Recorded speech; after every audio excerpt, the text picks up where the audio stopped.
Let's go। अब जैसे हजारों की भीड़ चले मेरे पीछे पीछे मेरे मोमिस, देखो ना कितने लोग हैं जो गिराना चाहते हैं मुझे मेरे इस मुकाम से नीचे। इन्हें कहो मुझे जैसे एक आग की तरह उड़ने दो, या फिर दे दो जैसे मुझे शेर सी मौत।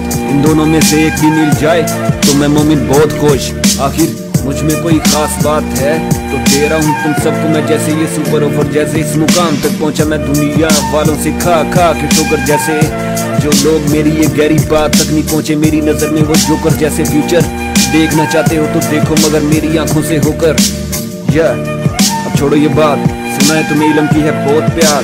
देखो दिन गुजरने के बाद फिर से छाई रात और निकला रात में रोशन चांद। सब जानते हैं मैं मोमिन, यही मेरी पहचान। सुनसान गलियों में मैं चलते चलते करता रहता हूँ मैं खुद से कलाम। मोमिन्स मैं इतनी गहरी सोच में रहता हूँ कि रात को सो नहीं पाता मैं, ठीक से कर नहीं पाता मैं आराम। बस यही फिक्र लगी रहती है कि कहीं रह न जाए जो कि मैंने अपने रब के साथ जुबान। अब जैसे मुझे एक आग की तरह उड़ने दो, या फिर दे दो जैसे मुझे शेर सी मौत। इन दोनों में से एक भी मिल जाए तो मैं मोमिन बहुत खुश।